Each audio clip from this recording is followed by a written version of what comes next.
Quarterback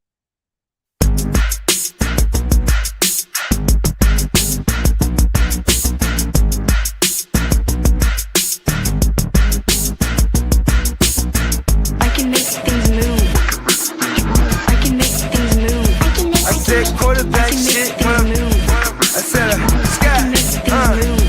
said quarterback shit when I'm under the center. Game plan sick, talking under the weather. You know what we doing? I need that all expense paid inclusive. I'm the plug, so I'm plugged into it. About money like with Jewish white Christmas. I'm Scrooge, bitch. My mood is on cruise ship. If you ain't tuned in, you ain't vibing with my moon man. I move shit like Kerry. I'm the cold truth, Fletcher Reed, Jim Carrey. Everything mooey, that mean the price varies. Need that designer cream shit and all Ben and Jerry's. Cream get the money like 36 chambers. Baskin Robbins shit, 31 flavors. Keep it moving. I can make things move. I can make things move. I can make things move.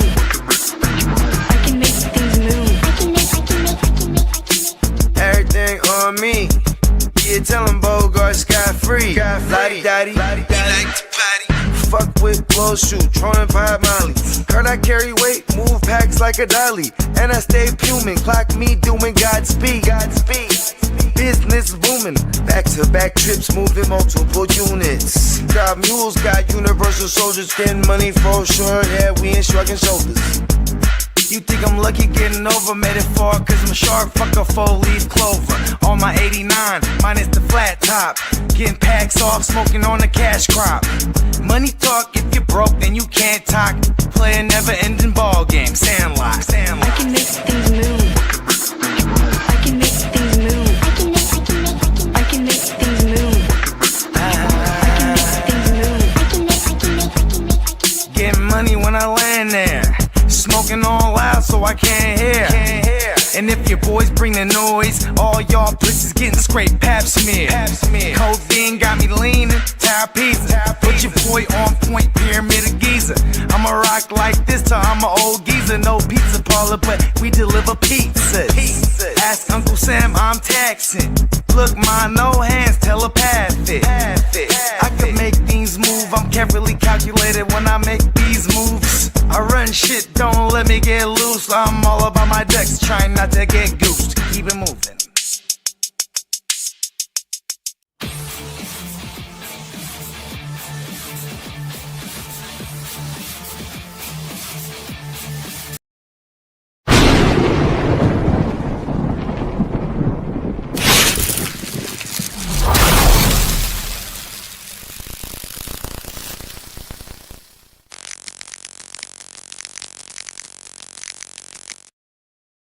Good afternoon and welcome to Season 2, Episode 3 of the Chargers Power. I'm going to call this one Future Bolts, and the future is fully charged. Let's go.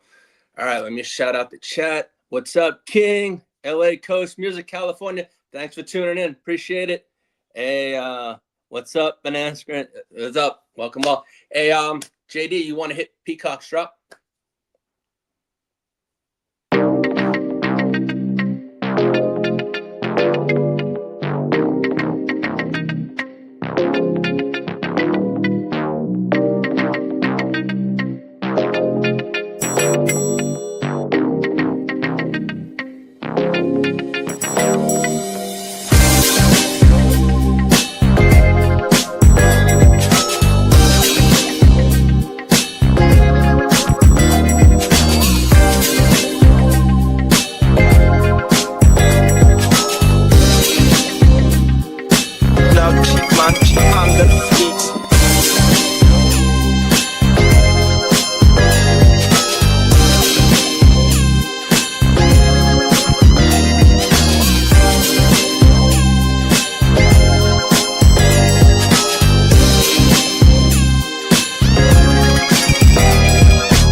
Go to neonpeacockmerch.com. Make sure to check out, get your Lightning Lad shirts, get your LA Jam shirts, custom tees, custom hoodies, hats, coffee mugs, drinkware, pillows, framed artwork. Seriously, if you can't wear it, drink out of it, hang it on your wall.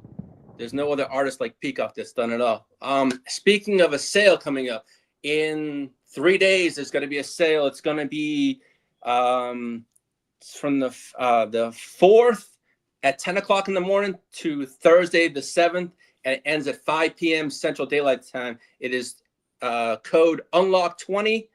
And then also come Memorial Day, there's a huge sale, $13 tees plus up to 40% off everything from 5:18 at 10 a.m. to 5:26 at 5 p.m. Central Daylight Time.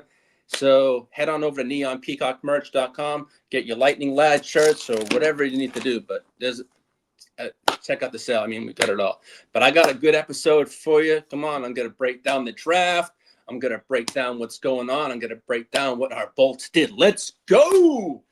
All righty. All right. And thank you to the fella backstage, JD. Hey, man, we got one of your boys in round one. So let's go. Speaking of round one, JD, do you want to pull up that Miami player that we drafted out of the U? All righty. Let me get down to it and break it down. All righty. Well, round one, we did this and we took an edge rusher from the University of Miami, Akheem Mesidor, with the 22nd pick in the NFL draft. Let's go. All right, let me break this down for you. All right, the Chargers didn't just stay on script at 22. They executed the pick. That checks. I mean, remember, we were only going in with 5 drafts. We came out of this draft with 8 damn draft picks. So let's go. This was a good one. I mean, they executed basically on every check, every box for both present impact and future stability of the Los Angeles Chargers and this defensive line and everything what we did in this draft. Let's talk about Akheem Mesidor. Beyond just the surface, Mesidor comes in. The league is one of the most technically refined edge rushers out there. Yes, his age is up there. He's like 25, but it is what it is, you know.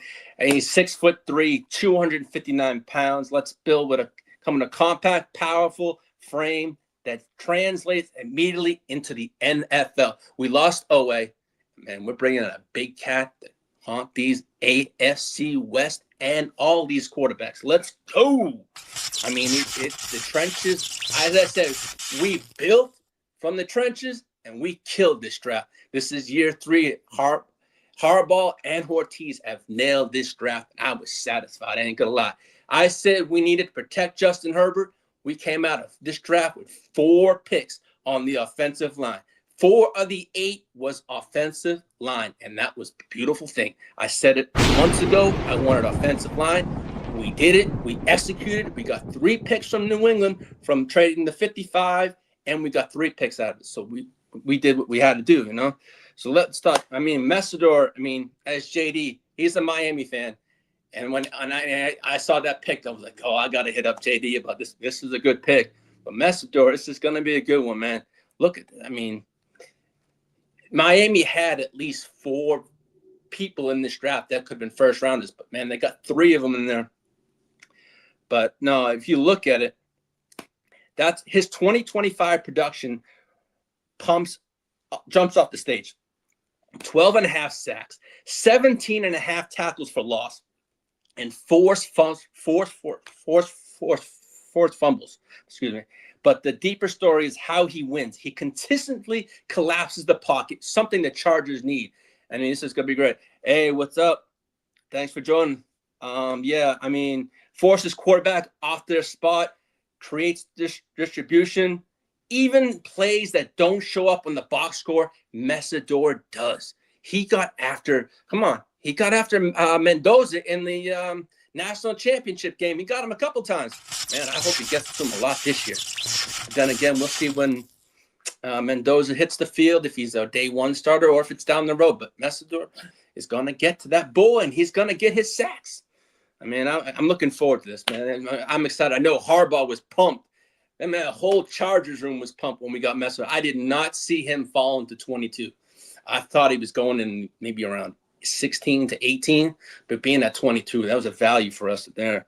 For the Chargers, this isn't just about replacing snaps. It's about maintaining identity. We know it's always with Harbaugh, build from the trenches out. Pause, and man, he's been doing that. With Khalil Mack setting the tone and Tully, continuing to develop, Mesidor steps into a situation where he does not have to carry the load immediately right away. That's a great thing. And he can develop under Mack and Tully and learn from these two beasts. I mean, you got a great mentor in Mack and Tully who's growing into a budding superstar every single year. So come on, let's just go. I mean, yeah, so this is going to be fun.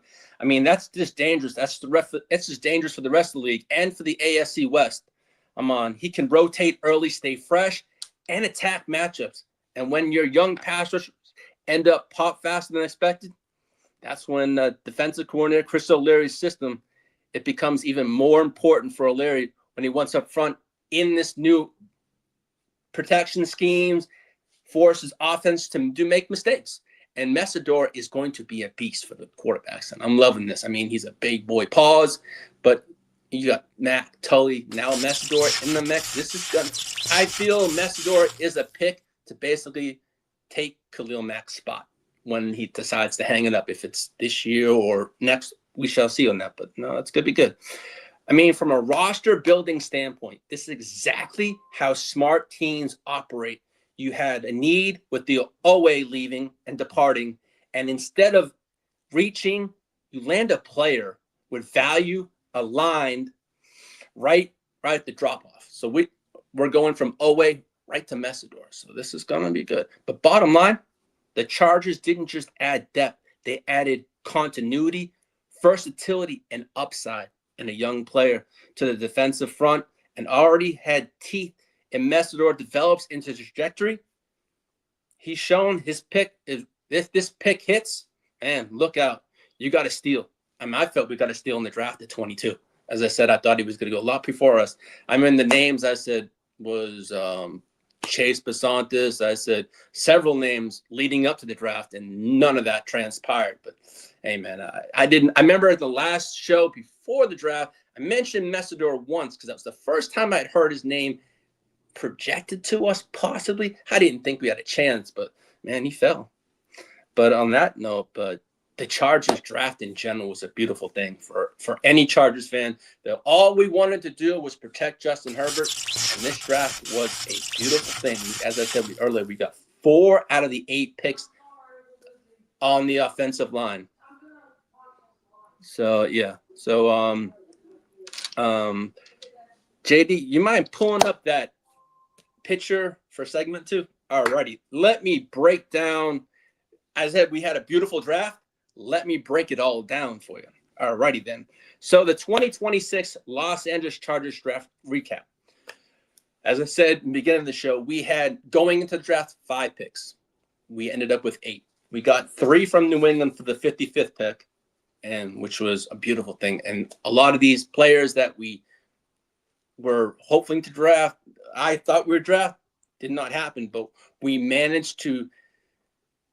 Our needs, as I said, was protecting Herbert. We got guards. We got a center. Oh, man, our center we got in the second round, Jake Slaughter. That was, I don't lie, it shocked me. Because I remember saying on one of the episodes last season, or early this year, I mentioned Logan Jones.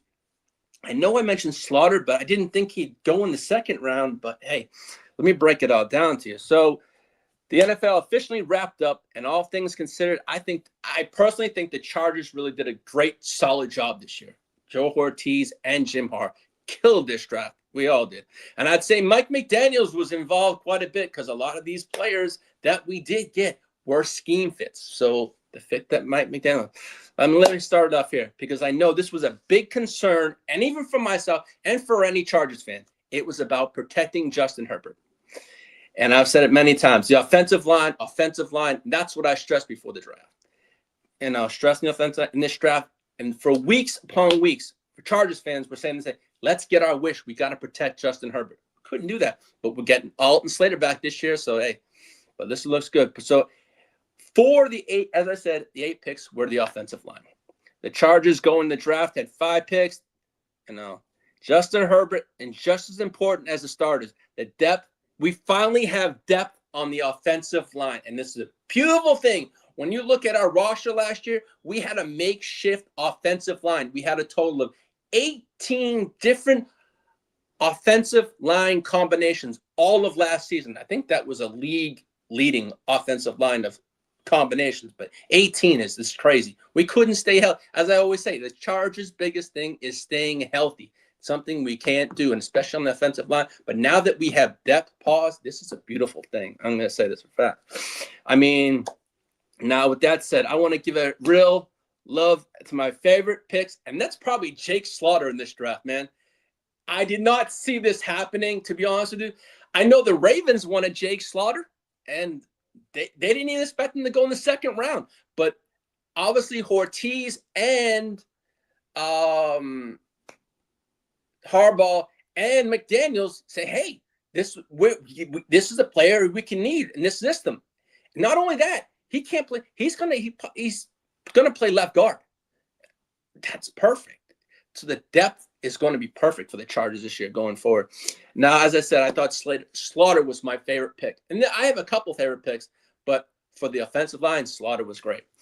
I think the selection kind of got buried in the noise of the draft. It was a quiet pick. No one thought, because we just signed Biotish for 3 years, but we have our center of the future. So you look at it that way.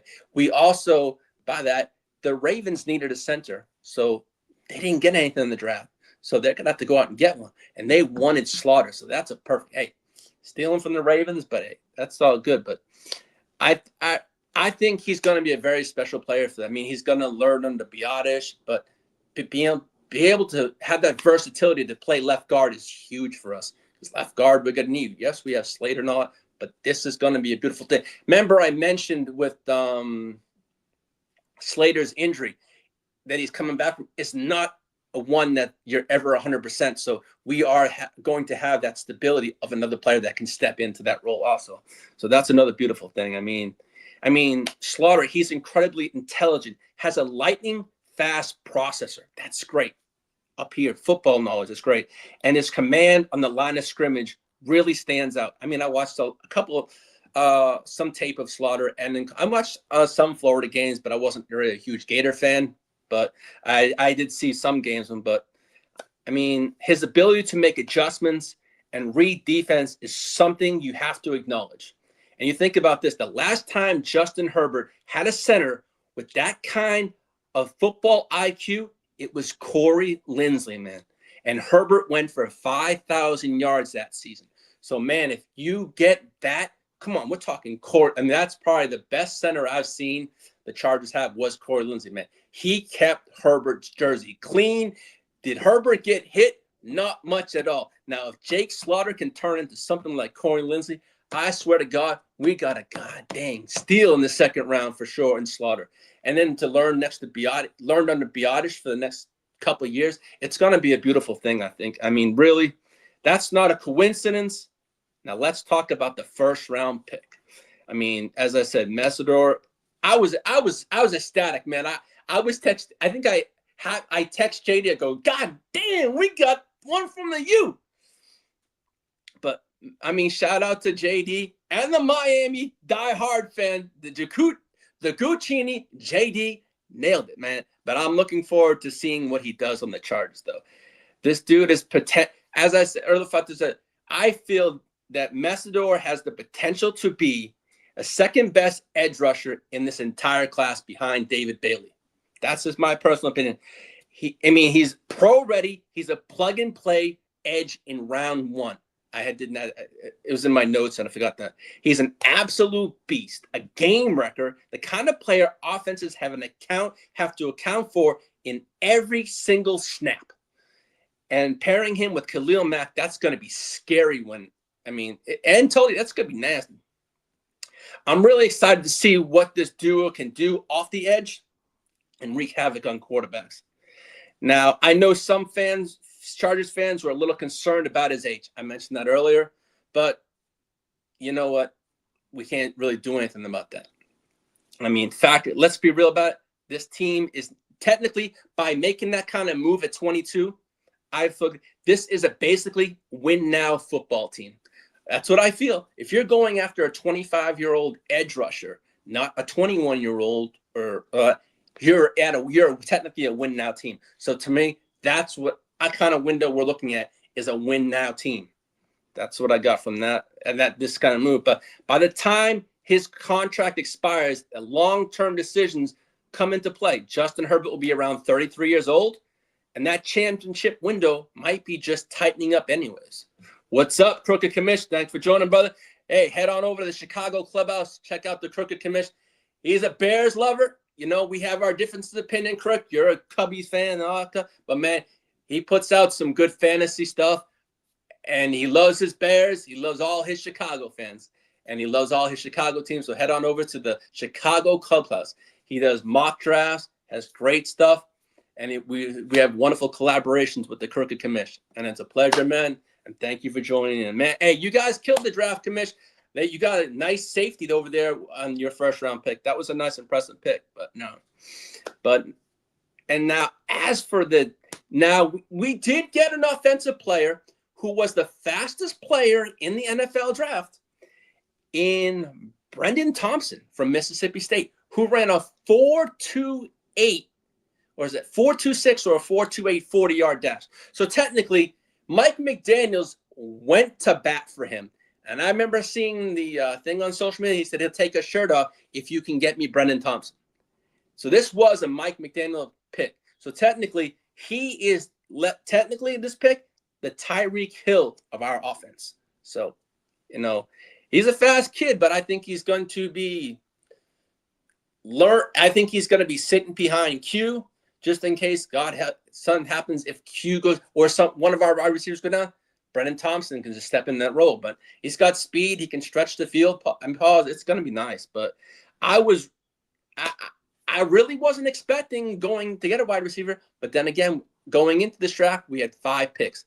Coming out, we had 8 picks. So thanks to that New England move, we got to do this. And I really think we hosed New England on that trade.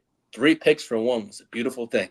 And man, the last time we got a wide receiver, who was that trade with? The New England Patriots. And who did we get? McConkey. So to me, I ain't going to lie. New England trades have been kind of working out. Let's hope this one even works out more. Lad was you guys with the ship when you get, out of him. Yeah, for sure. When I saw that one 25 commission, I'm like, yeah. Then I looked into my notes. I go, yeah, it technically win now. But hey, I'll take it. You guys want to ship? You got what you need out of it. Yeah, exactly. Time. Just the question is, the time that second contract comes in, he's 25, 29 years old. So that's really 29 years old. But no, Thompson was one of the fastest players at the combine. As I said, he ran a 4.26 40. And when you start matching that kind of speed in this offense, it gets exciting and it gets fast. You start thinking, okay, there's a little Tyreek Hill. That's what I'm thinking of Brenen Thompson, a little Ty Hill. Impact, here's the Chargers offense, maybe. But really, when it makes Thompson intriguing, goes beyond just straight line speed. He's a smooth route runner, shows excellent body control, and tracks the ball, pause, really well downfield. He's a consistent big play threat. Now Herbert's going to have Lad McConkey, Quentin Johnston, KLS, Trey Harris, now Thompson. So we have about 5 wide receivers that can go downfield and stretch this field. So it's good. Something defenses are going to have to respect. You can't just cover one. You're going to have multiple people out there that they're going to have to cover now. So this is going to be a beautiful thing for us, And for the Chargers, that means Justin Herbert finally has a true vertical weapon downfield that can stretch the field and can open up everything else up. That's going to be a big deal for this offense. Bottom line, this draft brought toughness, the trenches, explosiveness on the edge, and speed to the offense. That's a pretty strong combination. And the Chargers fans have a lot to be excited about heading into the 2026 season. So So in round 1, as I said, we got Mesidor, who to me is a violent, high motor pass rusher who brings instant pressure off the edge, sets the tone for the entire class in round 1. Round 2, at pick 63, we got Jake Slaughter from Florida. Versatile, rough, in the trenches. Big time addition to protect the quarterback and solidify the interior line. I mentioned it for months. It was about protecting Justin Herbert. And I stressed it. Offensive line, offensive line, offensive line. We had to fix it. We fixed it in this draft. And I was so happy. At first, I'm like, oh, man, we're trading. But when I saw the 3 picks and what we did with these picks, and Ortiz has been killing these drafts. I mean, and in round 4, we got Brenen Thompson. Speed, separation, big playability. This is a field stretcher who can change games instantly. We know the arm strength and the arm ability that Justin Herbert has. Just imagine when these deep ball paws go to Thompson and all these other players and wide receivers we have. It's going to be a fun-filled offense in this McDaniels system. I think that all these boys are going to feed. And then also in round 4, we got, this is another great pick, was offensive tackle Travis Burke from Memphis. He's strong, physical tackle with upside, adds depth and competition to the offensive line room also. Round 4, we got safety Genesis Smith from Arizona. Playmaker on the back end, pause, range, instincts, and versatile in the coverage. And then in round 5, we ended up getting defensive tackle Nick Barnett from South Carolina. Big body in the middle who can clog up lanes and disrupt the run game. We needed that. I told you that our run defense last year was straight trash. We always had problems stopping the run. Now we're starting to adjust it. And then we got guard Logan Taylor from Boston College. Shout out to the Boston College Eagles, one of my favorite teams from living back east. That was the college team I supported. He's a tough, gritty interior lineman with developmental upside and depth value.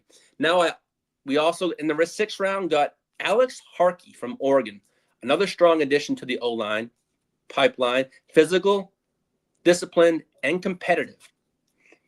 And also, then again, I remember mentioned, before I got into the draft stuff, I mentioned a player, Isaiah Wind, who had tore his ACL at Oregon.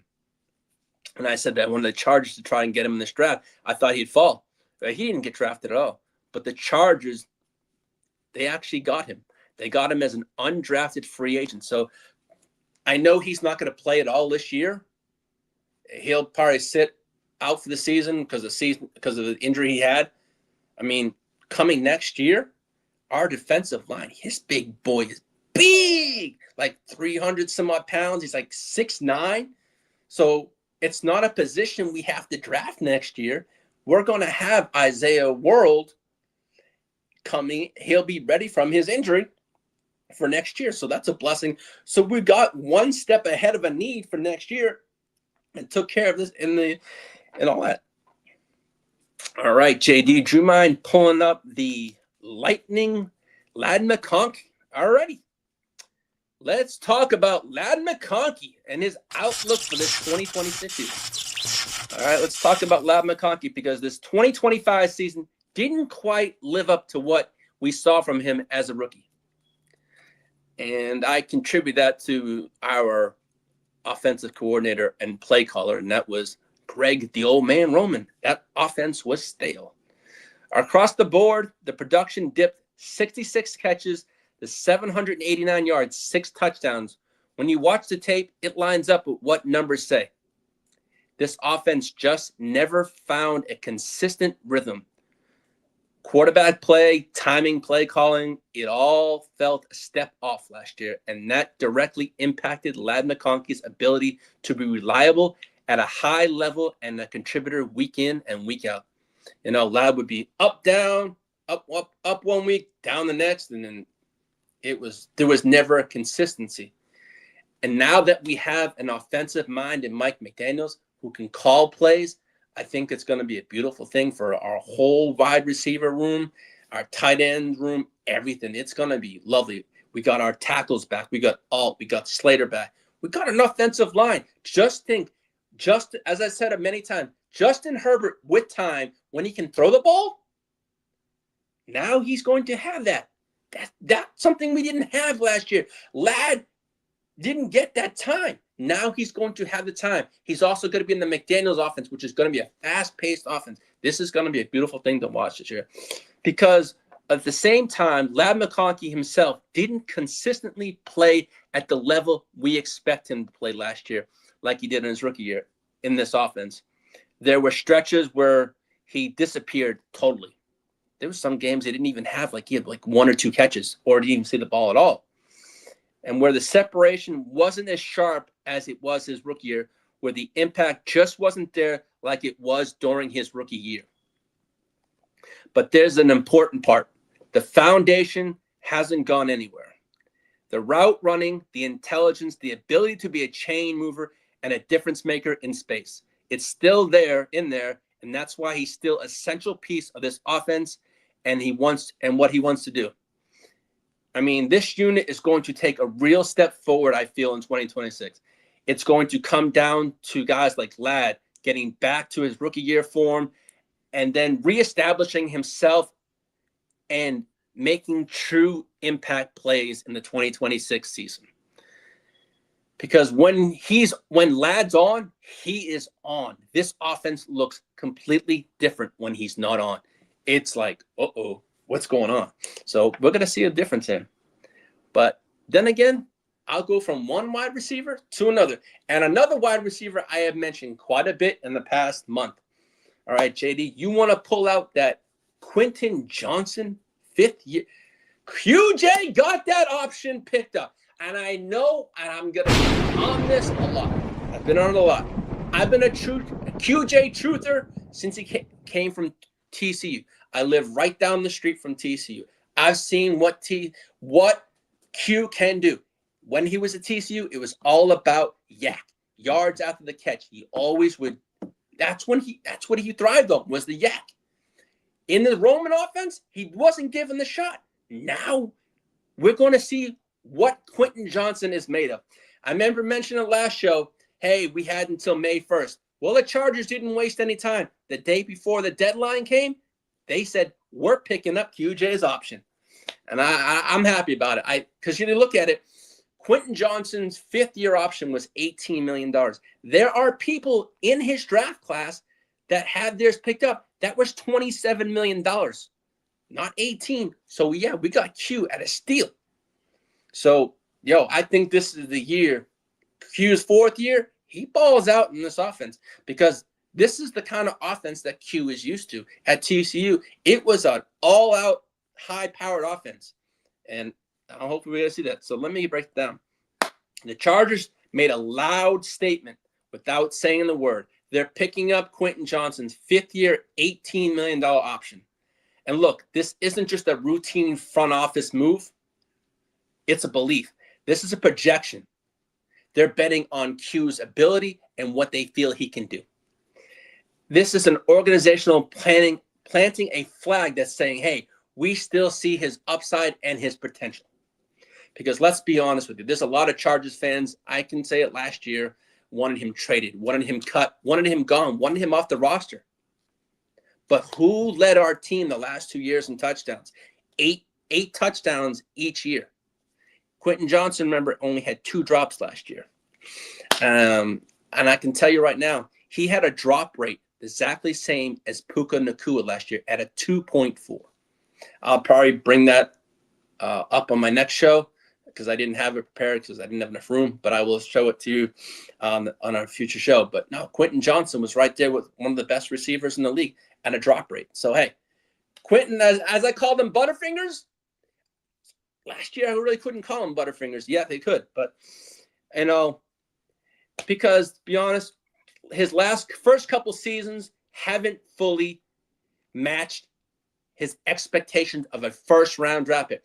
I know his first year was horrendous. The drops were bad. Everything Q did, it didn't seem to turn to what we as Chargers fans wanted from a first-round pick. No, and it wasn't the Q I was used to seeing here at TCU. So, I mean, the consistency hasn't always been there for Q. The drops have been there part of his conversation. The production hasn't screamed wide receiver 1. No, it hasn't. And I'll be honest myself. Not yet. The key word is yet. But the Chargers aren't evaluating him based on what he's been. They're betting on what he can be. And I'll put that in air quotes, what he can be in this offense. You don't pick up that 5th year option unless you believe a leap is coming. Let's all hope this leap is coming for Q, because you know what? If he does, he's playing that $18 million guaranteed for 1 year. but he's also playing for another contract. Or is it a contract with us, or is it for another team? That's the key question. But he does have great continuity and a connection with Justin Herbert. Justin Herbert obviously has had to feel very comfortable the past 2 years, throwing him 8 touchdowns. So obviously something is clicking there. And obviously Herbert probably I wouldn't doubt Herbert. Hey, that's one of his go-to guys. Because as I said, you just don't pick up that fifth-year option unless you believe the leap is coming. And when you zoom out, it makes sense. New offensive structure, evolving quarterback chemistry, and a cleaner role in a system that could be tailor-made for Quentin Johnston. All set the stage for Johnston to finally unlock that size, speed combination that made him so dangerous coming out of TCU. He was a beast at TCU. And this move buys time, but more importantly, it applies pressure. Now it's on QJ to turn flashes into consistency, traits into production, and potential into serious results. So on that one, because the Chargers just showed that they showed their hand. They're all in on a breakout QJ year. So I had another segment, so I'm going to try to put all the QJ stuff together. So when you really dig into the usage of production of Quentin Johnston last season, the disconnect jumps off the page. He was inconsistent. He had a good game.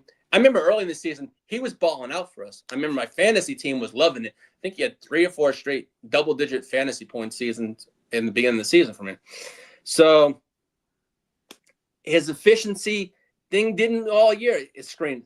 On a tiny sample size, just 8 routes, Johnston turned every single one of them into a catch. That's like 8 targets to 8 receptions and 49 yards. Good for an eye-popping 6.1 per route. Now, yes, small sample size, but 100% efficiency isn't an accident. That's the ball in his hands quickly, but I think he worked on his hands last year, of catching the ball. Hey, shout out Derek. Thanks for tuning in. What's up, man?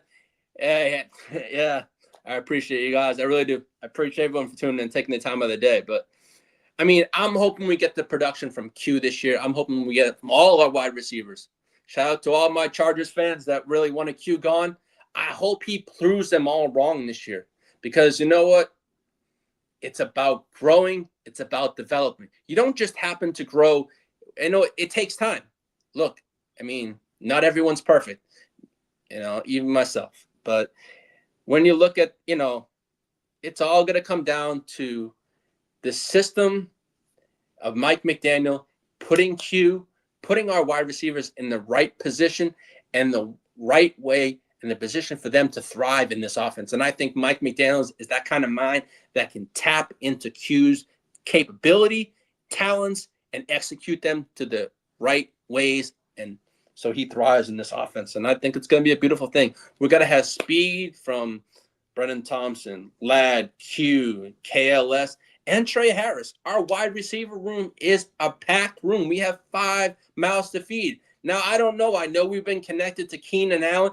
I know we've even been connected to freaking recently was the ex Deebo Samuel. But we know what Deebo did under Mike McDaniel. He had 1,500 plus yards that year. So over at San Fran. So we don't know. Does Keenan Allen quite fit this high-powered offense of speed that Mike McDaniel brings? I know a lot of Chargers fans would want to bring Keenan back. I'm on the fence. I really am. I love Keenan as a guy, what he's done for the Chargers. I thank him for all he's done for the Chargers. But the way our offense is and how packed our wide receiver room is, it's going to be hard to bring a man back. Where is his going to be? Is it going to be more of a leadership role as a veteran presence? Because really, there's a lot of mouths to feed in that wide receiver room. So even bringing Deebo over, it's a crowded room. So, as I said, because last season, if anything showed us, it's this. Quentin Johnston doesn't need to be reimagined. He just needs to be properly used. And I'm going to stress it again. That Greg Roman offense was, to me, it was stale. it's always a run-first offense. Yes, we passed here and there, but was Q used to his ability under Greg Roman? Not really. So we shall see what Q can do in this Mike McDaniel offense. And, man, he's playing for another contract, so we shall see. Yeah, I mean, Mesidor is good. Derek, I cannot wait to see what Mesidor does for these Chargers. Oh, for Derek, I think I got Mesidor in I think it was the D-Gen. And let me tell you where I took him. I think I took Mesidor in the D-Gen, and I'll tell you where I took him. And this is my only share. I took Mesidor with at the 2-1. I had the 110, 112, and 2-1. So I took Mendoza with my first pick. I took Sadiq at the 110. I took Cooper at the 112. And then on the 2-1, I took Mesidor. But that's just me, Derek. I had to get my only share of Mesidor because I didn't think I was missing out on IDP players, so I had to take him. So that's why I took him at a 2-1. But on that note, I'm going to get to another wide receiver who I think is going to thrive in this offense. JD, you want to just grab a drink? Yeah. Derek, that's where I took him yesterday. I'd just rather give you an honest opinion. And that's in one of our leagues. So, yeah, it was a 2-1. I've seen him go. He's been going quite high in our leagues, Mesidor. So I was able to grab him there. I was, because I wanted to get, who was it? The top linebacker, and I wasn't able to get him there. So I just reached and took Mesidor there. All right, JD, you want to bring up the Trey Harris picture, please? All right, I'm going to call this segment Built for Speed, Trey Harris, Year 2 Explosion.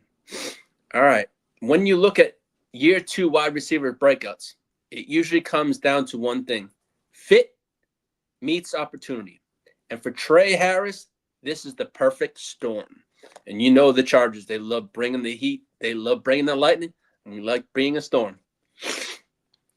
And we can be a perfect storm. And I'm hoping we are a perfect storm every single week for teams this year. And that goes for all the teams on our schedule. Now imagine plugging this skill set into a Mike McDaniel style system, offensive philosophy. I mean, motion, heavy spacing, driven, designed to stress defenses horizontally and vertically, where things get dangerous. Because Harris isn't just a possession receiver. He's a movement, a weapon, waiting to be unlocked. But there I said, damn, he's gone in a league. I'm a rookie draft. He went 5-6 in the rookie draft. Yeah, he fell late. Yeah, because everyone was there was some top rookies on IDP, Derek, that went really fast. Even in the next gen, I wanted to try to get him. I wasn't able to get him. He went kind of high. So that's when I saw him, how it went in the next gen in one of our leagues. I just had to take that 2-1 and to say, I'm going to make my homer pick and get my homer pick on IDP. So, because I also think I have Khalil Mack over there. I know I have Tully. I have Tully over there. So that's why I took him also. I wanted someone behind Tully. So, yeah. So, because Harris isn't just a possession receiver, he's a movement weapon waiting to be unlocked, as I said. And this is what changes in year 2. You got McDaniel. It's going to be motion equals free releases. In a McDaniel-inspired system, receivers aren't just lining up at beating press coverages. They are being schemed open, pre-snap motion, stacked bunches. All that gives Harris clean releases. And once he's got not getting jam pause, that size plus stride length combo becomes a real problem fast for defenses. Now we have also, as I mentioned, Quentin Johnston about being a yak potential. Now, yak is also a big thing that's part of the Trey Harris. Is a yak potentially finally shows up for him. But also, Trey Harris really didn't get many snaps last year. He didn't have snaps, you didn't see much of him. We saw him a few games here and towards the end of the season, see what they have. But I feel if he gets more reps, more game reps, it's going to be good. These types of offenses are built on yards after the catch, the yak, quick hitters, crossovers, glance routes, screens. Get the ball in his hands early and let him turn it upfield. He's got the speed. This is why in this Mike McDaniel offense is going to be a beautiful thing. We had the speed. We had the players to work in this offense. So I think all our players are going to thrive in this offense. Long as we still stay healthy, I ain't worried about it, man. I think we have the speed. We have the players. We just got to execute. And I think that's the bottom line is execution and also staying healthy. If we stay healthy, execute the right way, there's no stopping this team. That's what I feel. It's going to be hard to stop this. This offense looks good, and I think it's going to be very special than Mike McDaniels. Also, on for Trey Harris, I think number 3, his route layering opens up the deep game. It's good because remember, you got to account for not just Ladd, QJ, Trey Harris, Thompson. You don't know. Someone's going to be open, and with the speed, I think it's going to be good. And we know what the Mike McDaniel system stretches defenses in layers, short, intermediate, deep, pause, all at once. So it's going to be fun. That means safeties getting conflicted, linebackers getting pulled, and suddenly Harris is running into space instead of traffic. You'll start seeing deep over routes of overplay actions, slot fades and mismatches, late development crossovers where he's already at full speed. That's where the explosive plays are born, and boom, let's go. Now, also for Trey Harris, confidence turns into production. It's really hard last year when you weren't even on the field to have confidence. But I feel the more and more he's on the field and he's relied on as a player and as a threat, that confidence is going to grow in this offense. And as I said, this confidence turns into production.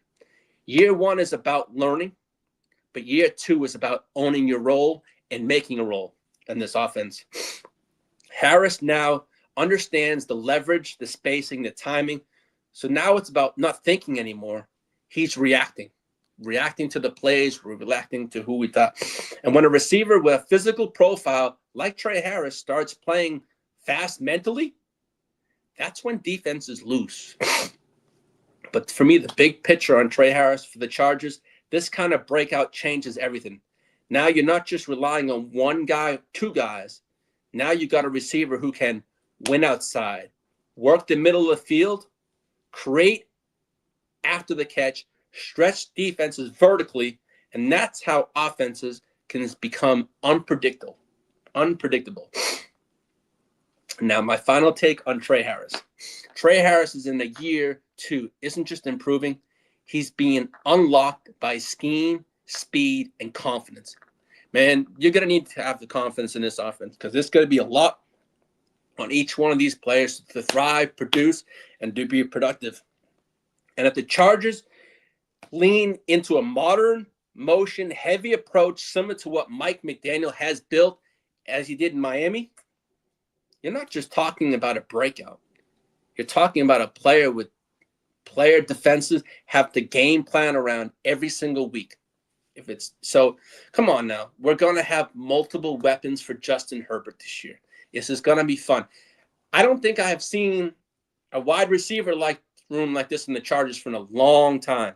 Many mouths to feed, and the speed is there. It reminds me of the days Phillip Rivers had a couple of speedsters. Come on now. This is going to be fun. I'm looking really forward. Now, I know I mentioned it about Akheem Mesidor. Now, JD, you want to pull up that edge room picture? Yeah, that one. I call it the sack attack room. Man, this is going to be a fun edge room. I mean, if you look at our edge room now, you got Tully, you got Mack, and now you got Mesidor. Man, that's the 3 Stooges. Let's go. This is going to be fun this year. Come on, quarterbacks they're going to have a field day on these quarterbacks. And if it's Mahomes going snap, crackle, pop, coming back from a snap, crackle, pop, that's good. Hey, Moy, you're going to be a pancake when you're coming back. If it's going to be Kirko Cuzzo Chains, he's going to see what an old man he is. He's going to hit the ground. He's not going to have Tully. He's going to have all 3 of those boys hitting that pause. Come on now.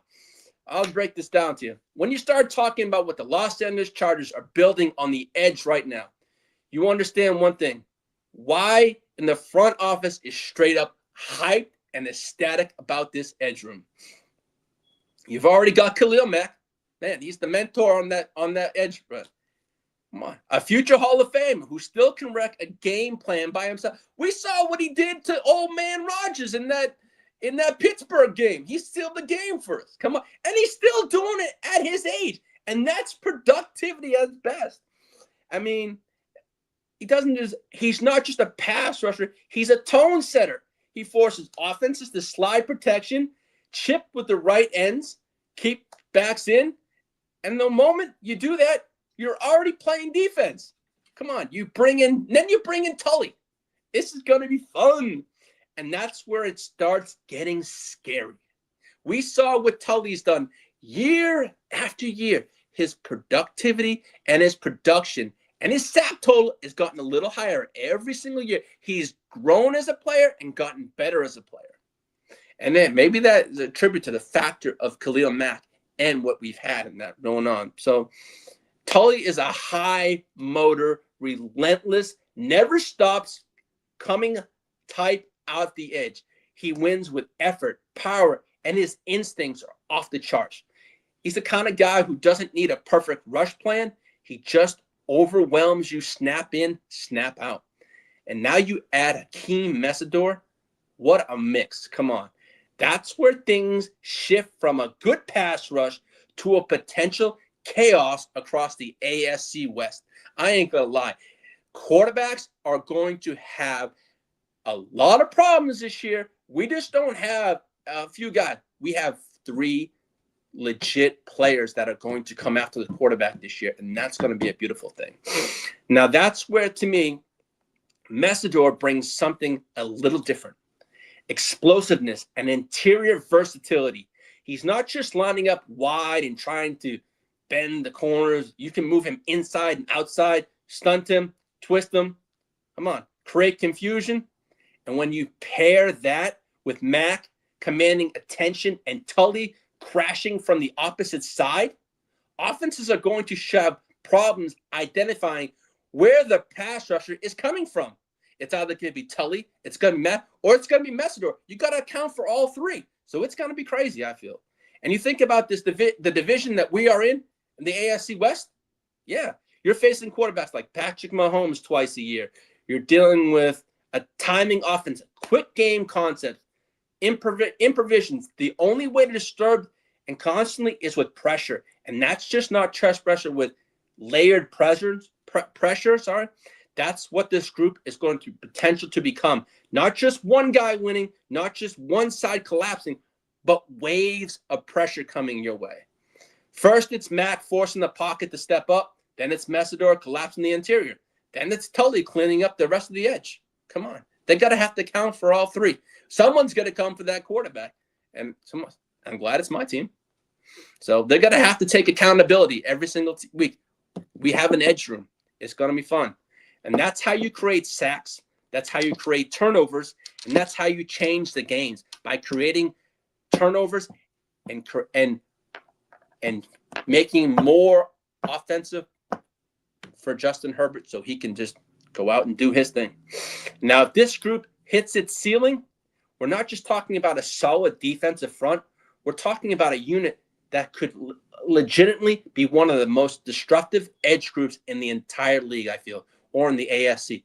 I mean, I think we have, in the AFC West right now, I think we probably have the best edge group in the West. That's just my personal opinion. Me as a Chargers fan, I ain't going to say anything else, but I feel we have the best edge group personally. But hey, I haven't looked at all our teams, but in that division. But I know I know Kansas City got better. They got drafted 4 out of 5 defensive players. So obviously every single team got better in our division. But to me, I'm only worried about one team, and that's the Los Angeles Chargers. So that's all I'm going to say.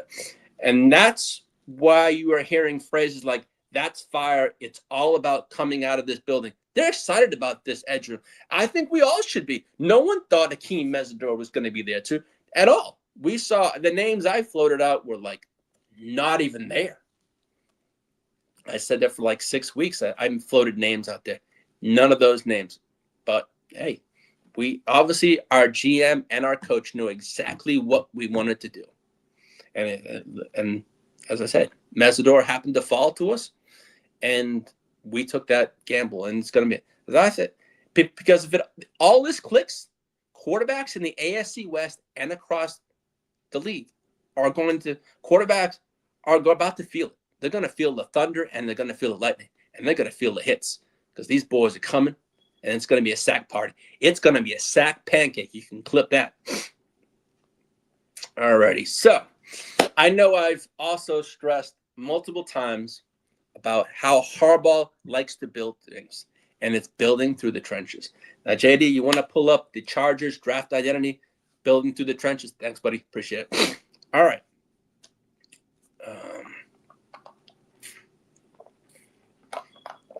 When you look at the Chargers' recent first-round history, there's a clear theme. Build through the trenches. Since Harbaugh has been here and with Ortiz here, we have built through the trenches. We had Joe Alt. So we are building through the trenches to make this team better. So, we know we have to compete with the lights of Kansas City, Vegas, and Denver. All three have great defenses. So, and excuse my dog. I'm a little pup here. So I'll get started again. It starts with Justin Herbert at the centerpiece of everything they do. Once you got that guy, the priority shifts from protecting him and controlling the line of scrimmage. That's why we've seen consistent investment up front by the Los Angeles Chargers. Defensive front, physicality at the point of attack. This isn't a flashy skill position, heavy approach. It's internal. It's about creating a bit stability, winning in December, giving your quarterback the structure to elevate everything else. Excuse me. We know the capability that Justin Herbert has, but now that last year, he didn't have that ability and didn't have the protection. You give him the protection. Just think of the Justin Herbert, what he did last year without an offensive line. And remember, as I said earlier, before I started shit, he had 18 different offensive line groupings out there the whole last season. And that's because our health was straight trash last year. Hopefully, knock on wood for us, we can stay healthy. And if we have a healthy offensive line, as I said a couple weeks ago, I feel Justin Herbert deserves to be in the MVP conversation. If that line stays healthy and Justin Herbert puts up the numbers he put up last year without an offensive line and without his tackles, Slater and Alt, come on now. This is going to be a nasty offensive line. And I said, heading into this draft, don't expect that philosophy to change. If anything, it's only going to get stronger going forward. It's about protecting the investment of Justin Herbert. And we shall see. Now that we've taken care of the offensive line and we have depth for a change, something we never had last year. I always stress depth on the offensive line was not there. Now, for once, we're going to have continuity. We're going to have a line that can protect Justin Herbert. And I stressed it for weeks before the draft. Protection. So on that note, so we shall see. Now, I know our coach loves JD, you want to pull up the coach's picture? All right, I'm going to call this Harbaugh setting the standard in LA. All right, first off, coaches voted him the 7th best coach in the league. I had that from a previous note of mine, but he was ranked the 7th coach in the league by all the coaches and stuff like that. So let's talk about what Jim Harbaugh has already done with the Los Angeles Chargers going into year 3. Because it's not just impressive, it's historic. Come on. He's brought us to the playoffs 2 years in a row. And I know we haven't got what we wanted to do, but I feel this year we're doing what we want to do. We're building an offensive line. We're building an identity offensive line. And now we're going to see the Justin Herbert we all know and we saw when he threw for 5,000 yards. Let's go. I'm looking forward to it. Harbaugh now holds the record for the most wins by a Chargers head coach in their first 2 seasons. Let that sink in for a second. In a franchise that's had to share a lot of talent over the years, No one has come in and made an immediate impact like this as Jim Harbaugh has. Let me know. We know if it was the 49ers, wherever he's been, he's always been an instant success and always turned around these franchises. And that's not by accident. This is what Harbaugh brings everywhere he goes. Structure, identity, and a winning culture. And he's brought that to the Chargers. And we've seen that year in and year out. So 11-win seasons year in, year out. So let's hope for more this year. I'm hungry. I know other Chargers fans besides myself, we want more. We're not satisfied. We feel there's more to come. And this is what Harbaugh brings, as I said, everywhere he goes, discipline. What stands out most is how quickly he's been able to maximize this roster, especially how it's been diminished by injuries year in and year out. Guys are playing with confidence. Roles are clearly defined. And the team has bought in all the way what Harbaugh wants to do. And when you pair that with a franchise quarterback like Justin Herbert, we know that's why Jim came. He wanted to coach Justin Herbert. Now you're not just talking about a good team. You're talking about a team that expects to win every time they step onto the field. Harbaugh didn't come here just to rebuild. He came here to win. He's already proving that this team he's built is going to do exactly that. So I hope so, and I'm hoping for a lot this year. And I know JD, who's backstage, says he has high hopes for this Chargers offense. I hope he's right, because I have high hopes too. I have high hopes every single year.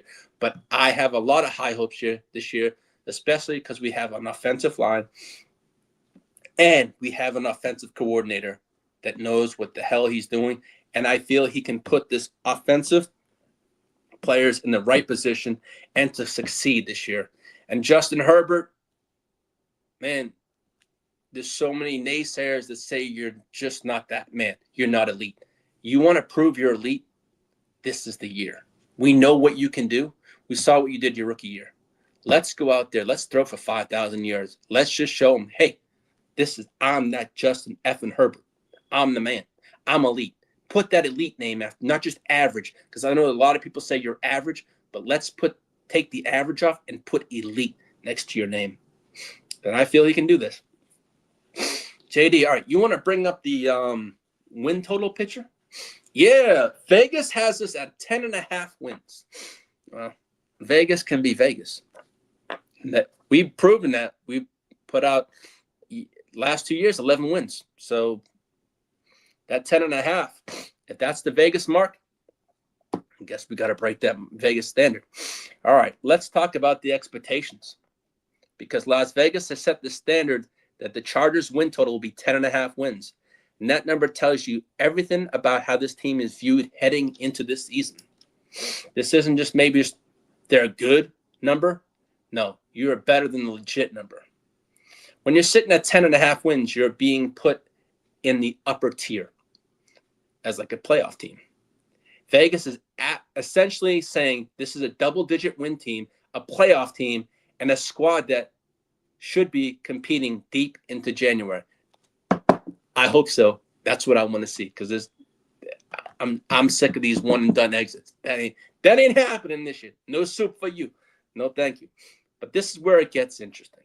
This number feels like a bet on potential more than proven consistency, because we've consistently won 11 games in a row, 2 years in a row. We've seen flashes from the Chargers, high-end talent, explosive offense, difference makers on both sides of the ball, but we've also been seeing inconsistency, injuries, and stretches where they just don't pull it all together. There was times last year that one side of the ball that the defense was carrying, but defense was playing, but the offense really wasn't, or vice versa. So let's get all three phases of the game this year. I think we'll be fine. I mean, we're like, what? Where are they? Put it all together. So the question becomes, are they finally ready to clear that bar? Because if you hit the over, you're really like looking at 11 plus wins. That means winning close games. Something we always haven't been able to do is those close 3-point games. We can't seem to get over that hump. If we can win those close games and close them out, I feel we're going to smash the 10.5. I feel I have to take a deeper. Now that the draft is over, maybe next show I will take in a deeper dive of what I feel is going to be a win total for the Chargers. That would be something on my agenda for this coming next show or whatever. But I do think we smashed the over on this one. I mean, as I said, it's about winning the close games, staying healthy, and beating the teams you're supposed to beat. There was games last year that we lost by like 3 or 4 points. I think one was the Giants game. The next game was the Washington game. Those 2 games were winnable, but we just didn't have that fire to like, oh, I thought we had it won. And then we lost at the last moment. I think it was one game was a turnover and something else. But those 2 games, that I can recall from the schedule last year was the Washington and the Giants game that stuck out to me.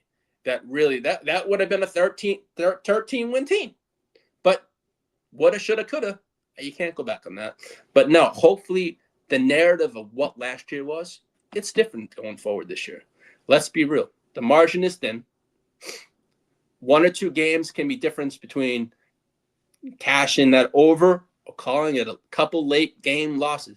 A key injury, a tough stretch in the schedule, and some of that 10.5 wins looks like a mountain. So for me, the line isn't about wins. It's about the identity. Are the Chargers a team that is ready to take control and meet expectations? Because I swear to God, the expectations for the Chargers are high this year with McDaniels and all that they've done. You have to put this bar high because you're in the McDaniels. We know what McDaniels can do. And now McDaniels with Justin Herbert, Lad McConkey, and all the rest. I swear to God, I've already started working on the, as I said, I was the fantasy outlook. This is going to be the post draft, but I have started putting the fantasy aspect together. I'm already in fantasy football drafts, rookie drafts already. So I've been starting to work on those things for y'all. But for me, are the Chargers a team and ready to take control and meet expectations? We're going to see that. Are they still talented, but a consistent group that leaves you wanting more? Yeah, because they sometimes last year, they left players on the field that they could have had. They just didn't execute last. I think execution is everything. If you don't execute, you're not going to win these close games. And that's the truth. And that's another thing about the Chargers. These the last 3 years, we're in these close games. We just don't have that to get over it. We can get there. We just have to execute. Because Vegas has made their statement. They said it 10.5. Now it's on the Chargers to prove it. Now, I did put together some Chargers notes. Building in the trenches for Herbert. The Chargers drafted 4 offensive linemen in 2026. The first time they've done that since 1990. That's 36 years since they've last done that. Drafted 4 offensive linemen in a draft. So, hey. And then the Chargers are projected to 2027, next year's salary cap, after picking up Quentin Johnston's 5th year, our cap space next year will be about $101 million. That's with Q's 5th-year option. So if it was not that, it would be about 119. So on that one. Now, the Chargers assistant general manager, Chad Alexander, is listed as a candidate for the Vikings GM job. So we shall see what happens on that. And he's been done pretty good job with Joe Ortiz. So it would suck to lose him. But then again, I know Harbaugh and the Chargers don't want to stop anyone if they can grow into something bigger going forward with another franchise. But yeah, either if he does leave or hypothetically, if it's a possibility, hey, I wish you nothing but the best, man. Thank you for all you've done. But I know he hasn't left, but they say he is a leading candidate for the job, that's not. They said, I remember reporting on our show that they said Minnesota was going to start looking for a GM after the draft was over. And a few days ago, blurbs came out that they're going to now start looking for a GM, and Alexander's name did pop up. Now, as for the Chargers rookie jersey numbers, Akheem Mesidor is going to wear number 90. Shout out to Ty Mayberry. I know he said Akheem Mesidor, that would be the jersey he's going to get, so he'll be getting a number 90. Jake Slaughter's going to wear number 66. Brenen Thompson's going to wear number 89. Travis Burke will wear 77. Shania Smith will wear 22. That's my old soccer jersey number. That's a nice number. Nick Barnett will wear number 91. Logan Taylor will wear number 65. And Alex Harkey will wear number 73. Now, as for some key dates for the Chargers, rookie minicamp will begin May 8th to the 10th. OTAs will begin May 26th to the 27th. May 29th, June 2nd to June 4th, and June 8th to the 11th is mandatory minicamp is June 16th to the 18th. So we're looking at, hey, those are dates coming up. We also have a schedule release. Probably, they said the week of May 11th. So we're going to see what's going to transpire on the schedule. Will we get internet? I don't think we're going to get any international games. We possibly, I don't know if we do. I know the commissioner wants everyone to do one international game. If we get one, it's good. But I don't know. But I'm just looking forward to seeing what we got coming up. But I also want to thank the fella backstage for holding it down one more time. I appreciate you. I appreciate all of you for joining me today. I hope I just if there's anything, but I'm looking forward to put another show together. I probably already have one almost put together. I just got to work on it a little more. But on that note, I hope everyone has a wonderful rest of their Friday and a fantastic weekend. And minicamp already can't. Yeah, time is flying. You ain't lying. Yo, keep going. Your work and keep growing. Also, who's your favorite football player? Are we talking NFL or are we talking soccer? Soccer is my first love. I played that for 28 years. So if you're asking me if it comes to soccer, I have a lot. I met a lot of well-known players back in the 70s, from Pele to Franz Beckenbauer. I have a lot, but I'm a diehard when it comes to Chargers fan. Phillip Rivers is going to be my favorite. One of them. I have a lot of players, but when it comes to soccer, I love Chelsea's my favorite team. If I had to say who's my favorite Chelsea, I'd probably say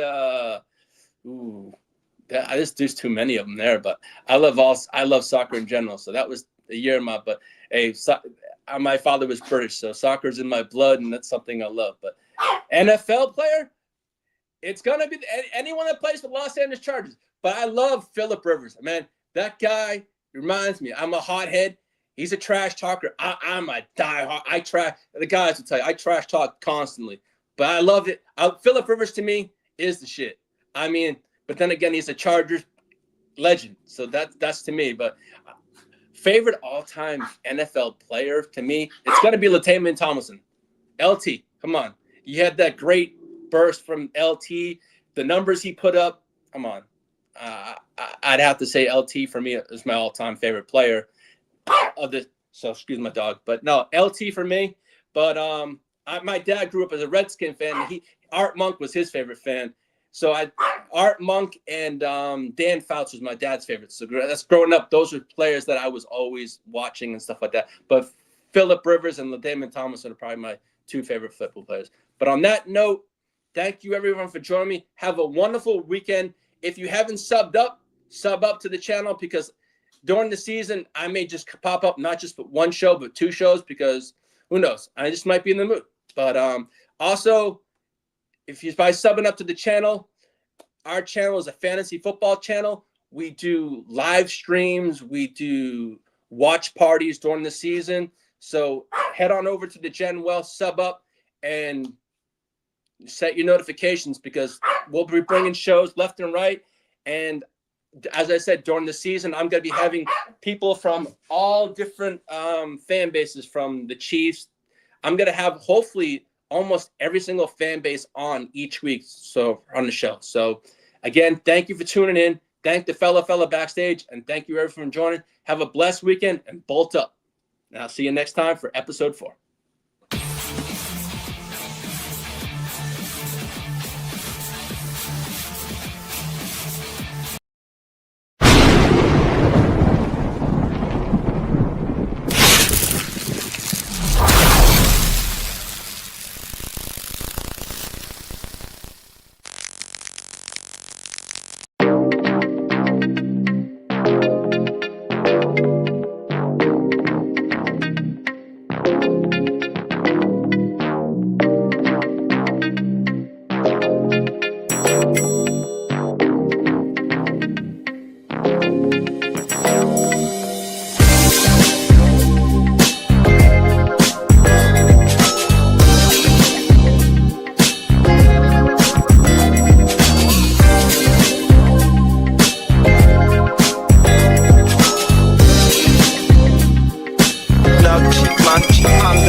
center. Game plan sick, talking under the weather. You know what we doing? I need that all expense paid inclusive.